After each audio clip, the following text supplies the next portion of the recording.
Hey there, I'm Ella. I'm a nurse, been one for a good few years now, working my shifts at the city clinic. Not the most glamorous gig, but it pays the bills and I like helping folks. So, there I was, clipboard in hand, when this guy walks in. His name's Tom, and he's got his dad with him, an older gent who seemed a bit out of sorts. Tom looked all sorts of worried, his eyes scanning the busy waiting room like he was lost. Seeing him like that, I figured he needed a hand. "Hey, can I help you guys?" I called out as I approached them. Tom turned to me with a relieved look. "Oh, thank goodness. We're trying to find Dr. Lewis's office. Dad's got an appointment, and this place is a maze." I smiled, gesturing for them to follow. "You're not wrong there. Come on, I'll take you there." As we walked, his dad, who introduced himself as George, kept quiet, just shuffling along with us. Tom, on the other hand, chatted away. "Dad's been a bit under the weather, and we've been worried." "No worries, you've done the right thing bringing him in. How long has he been feeling off?" I asked, trying to get a sense of how urgent the situation was. "A couple of weeks now. Just hasn't been himself, you know?" I nodded, understanding the anxiety that comes with seeing a parent unwell. "Yeah, I get that. It's tough. But you're doing a great job looking after him." Tom gave a half smile, clearly appreciating the support. "Thanks, Ella. I'm just trying to do my best." By then, we had reached the office, and I opened the door for them. "Here you go. Dr. Lewis will take good care of your dad." I waved goodbye and headed back to my station, feeling good about helping them out. Little did I know, that brief encounter would be just the beginning of something new for me. Tom's kind face and genuine concern for his dad stuck with me. It's not every day you meet someone who genuinely radiates kindness. Back at the nurse's station, my colleague Jess nudged me. "Looked like you just made a new friend." "Focus on your work, Jess," I teased, but I couldn't help the smile that lingered on my face as I thought about Tom's kind eyes and easy smile. It turned out, that wasn't the last I'd see of Tom.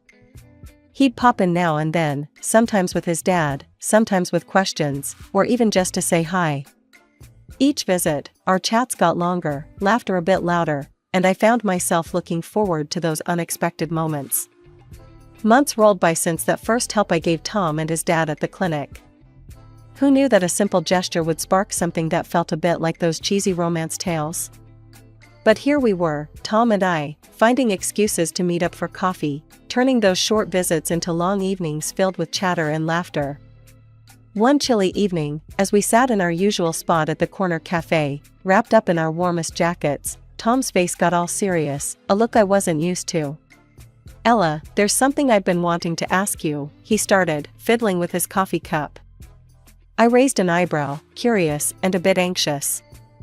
"I was wondering, what do you think about us, making this official? Like, actually dating?"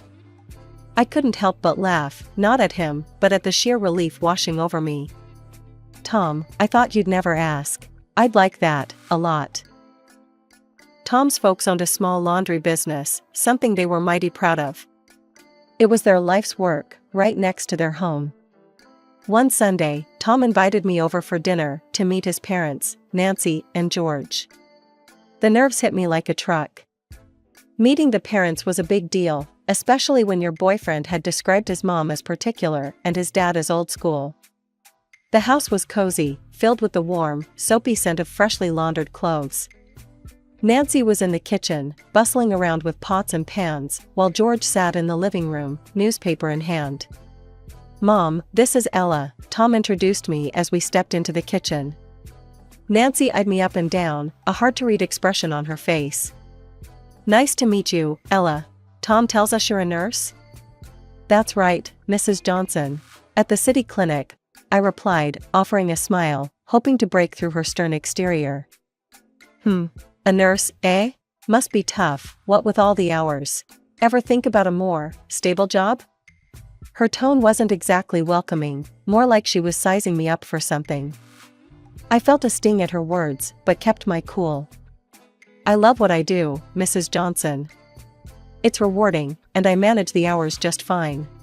Dinner was a mix of awkward silences and tough questions from Nancy. George mostly stayed quiet, occasionally throwing in a word or two, mostly about the laundry business. It was clear they were proud of their work, and they hinted more than once how they hoped Tom would take over soon. Ella, our laundry is a family business. Tom here has been a part of it since he was a boy. We'd love for him to run it full time. Maybe you could join him, make it a real family affair, George said, passing the mashed potatoes. Tom quickly jumped in, seeing my discomfort. Dad, Ella's got her career, and she's really good at it. We're just taking things as they come, right? I nodded, grateful for his support, but the message was clear. They wanted their son tied to home, and maybe they expected the same from me. As we left that night, Tom apologized for his mom's hard edge. She's protective, you know? But she'll come around, I hope. I squeezed his hand, unsure of what the future held but certain about one thing. I wasn't ready to give up my scrubs for a laundry apron, not for anyone. We decided on a small wedding, nothing fancy, just close friends and family. One crisp Saturday morning, as we planned our modest reception, Tom's phone rang. He looked at it, frowned, and stepped out to take the call. When he came back, his face was ashen. My dad, he's had a stroke. We need to go, now. The wedding plans got shoved to the back burner as we rushed to the hospital. The next few days were a blur of doctors, waiting rooms, and coffee that tasted like burnt tar. Tom was a wreck, and I did my best to support him, putting on a brave face while my heart ached for him. George didn't make it. The funeral was a week later, a somber affair with too many people saying how he was in a better place. I stood by Tom, holding his hand, feeling the weight of his grief. After the funeral, Nancy was a shadow of herself, quieter and more withdrawn. That's when Tom dropped the bombshell. Ella, I need to be there for my mom. She shouldn't be alone right now. I was thinking, maybe we should move in with her, just for a while, until she gets back on her feet. The idea of living with Nancy, in that house that felt more like a business than a home, made my stomach turn. But I saw the desperation in Tom's eyes, and I loved him, so I agreed. And yet, first of all, we went to the mayor's office and legitimized our relationship, without a lavish ceremony and a white dress. Mr. and Mrs. Johnson. The move was hectic. Between packing up our stuff and trying to comfort a grieving mother-in-law, I barely had time to process my own feelings. Nancy wasn't exactly warm, it was her house, and she made sure we knew it. Ella, make sure those boxes go in the storage room. We need to keep the hallway clear, she instructed the day we moved our last suitcase in. Of course, Nancy. We'll handle it, I replied, trying to keep the peace. Life at Nancy's was tough. She had her ways of doing things and didn't appreciate deviation. I tried to help, to fit into this new, uncomfortable routine, but everything I did seemed to bother her.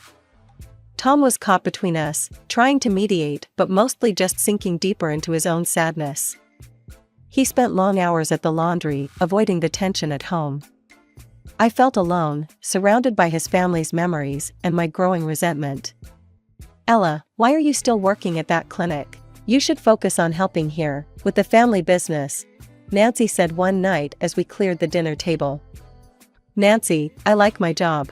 It's important to me, I responded, the fatigue and frustration making my voice sharper than I intended. She sighed, a long, drawn-out sound of disappointment. I just don't see why you'd choose that over family. Lying in bed that night, listening to Tom's uneven breaths, I wondered how long we could keep this up. How long before the weight of his mother's expectations crushed the life we wanted to build together? My job at the clinic was on the other side of the city, which meant my days started in the dark and ended in it too. The commute was a beast, eating up hours I didn't have, and every trip felt longer than the last. Coming home was no relief. Nancy had a sharp eye for anything done less than perfect. I'd barely stepped through the door before the critique started. Ella, you've left streaks on the window again. Do it over. She'd snap, barely looking up from her knitting. And this soup is bland. Didn't I show you how to season it?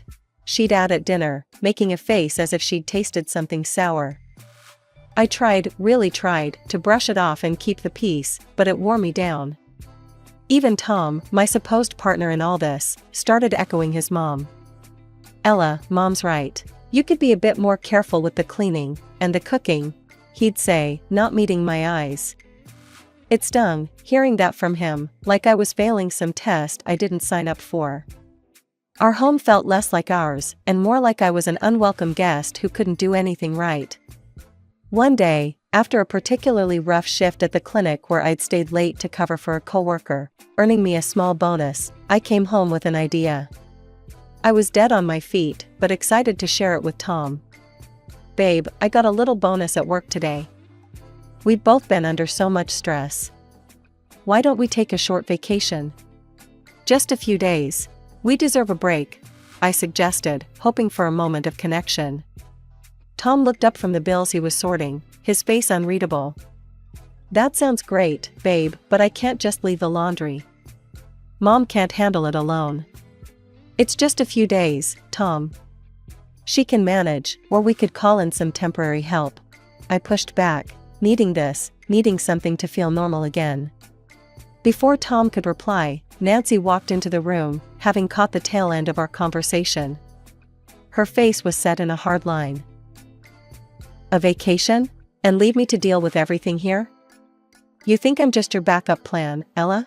That's heartless, even cruel," Nancy snapped, her voice cold.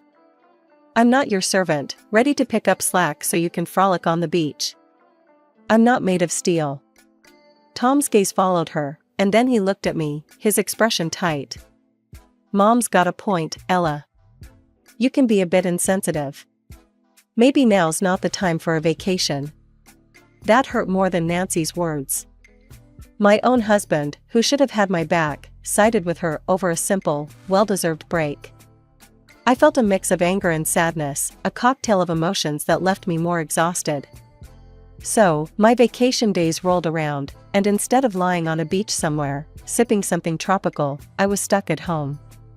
I spent those days mostly alone, with Tom at the laundry and Nancy giving me the cold shoulder.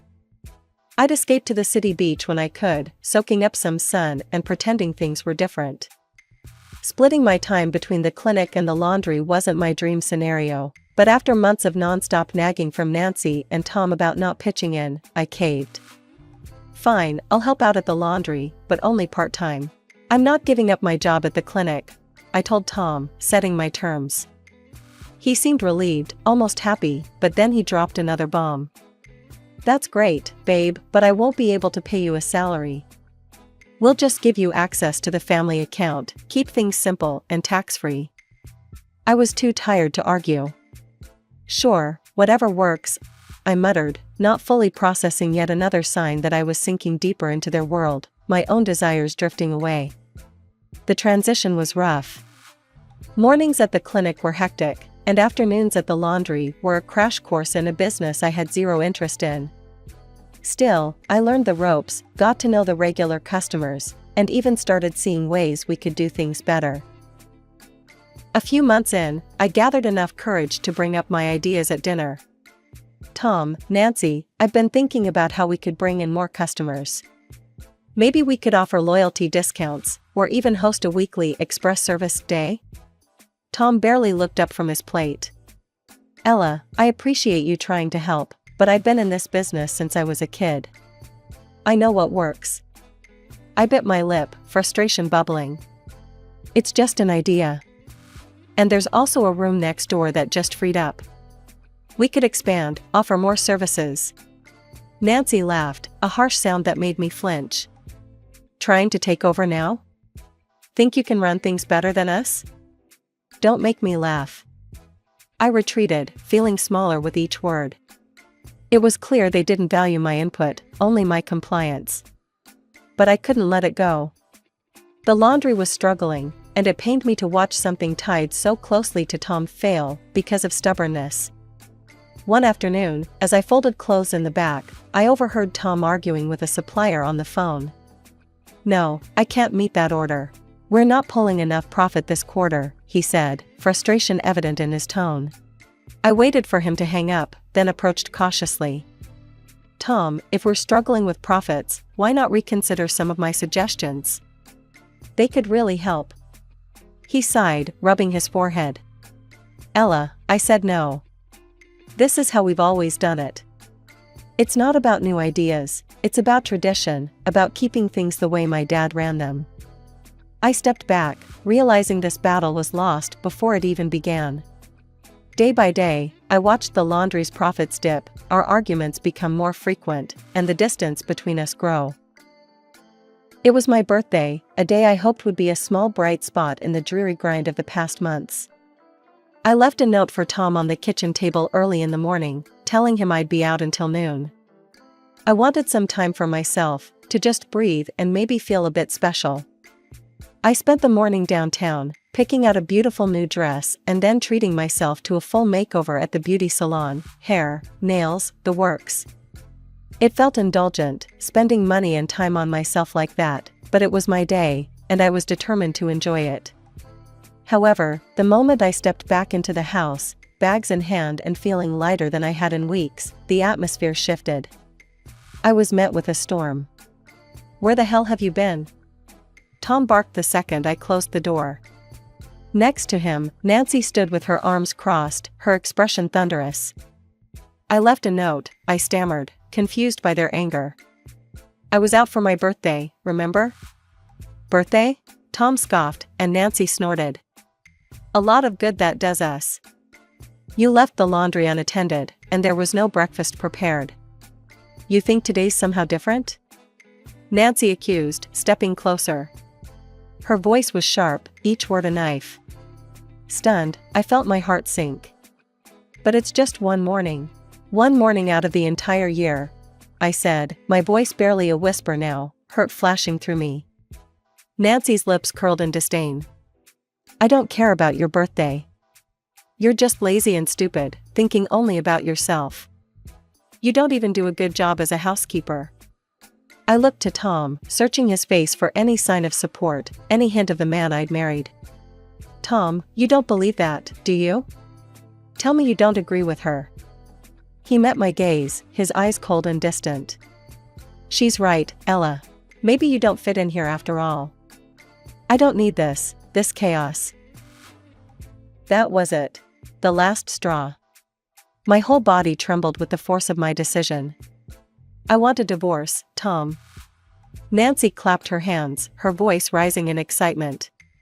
Finally, we'll be rid of you, you stupid, arrogant freeloader.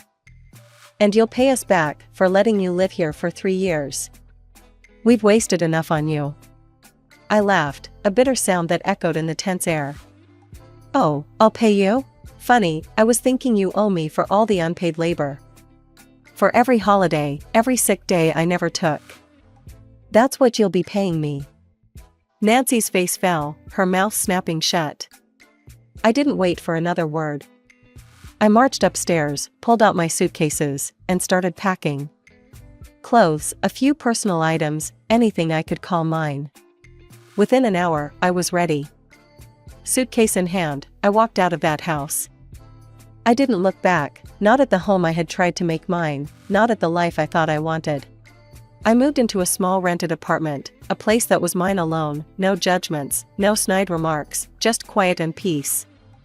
For the first couple of days, I wallowed in my grief. But as I sat there in the silence of my new space, something shifted inside me. I was done crying. It was time to show them they were wrong, to prove that I could stand on my own. Fired up, I filed for divorce, laying out my case for the unpaid labor and the emotional turmoil they'd put me through. I also took a 3-month unpaid leave from the clinic. I needed this time, not just to heal but to set up my own venture, something that would hit Tom and Nancy where it hurt, their business.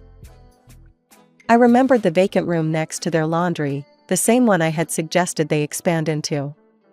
It was a stroke of irony, or maybe fate, that it was still empty. With my savings, I signed the lease. The place was a mess, but I saw its potential. The renovations were tough, and every decision from paint colors to plumbing fixtures felt monumental. But I poured my heart into every detail. "This has to be perfect," I told the contractor, pointing out exactly where I wanted the new washers and dryers. "Top of the line, everything." Once the place was shaped up, I moved on to the supplies and equipment, choosing only the best. Safety and quality were my top priorities. I installed video surveillance and high-security locks, ensuring that my customers would never have to worry about their belongings. With the logistics in place, I focused on the customer experience.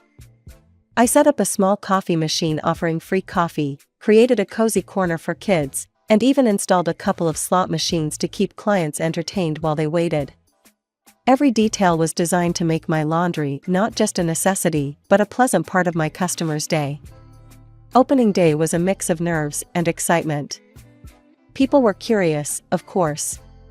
Some came in just to see the new place, others out of loyalty to Tom and Nancy. But once they experienced the difference, word started to spread. I made it a point to meet every client, to ask about their day, to ensure they were satisfied with our service. "Thanks for choosing us," I'd say with a smile. "Let us know if there's anything else we can do for you." Slowly, word started spreading. Positive reviews popped up online, praising the clean facilities, friendly service, and innovative touches. More and more people began choosing my laundry over Tom's.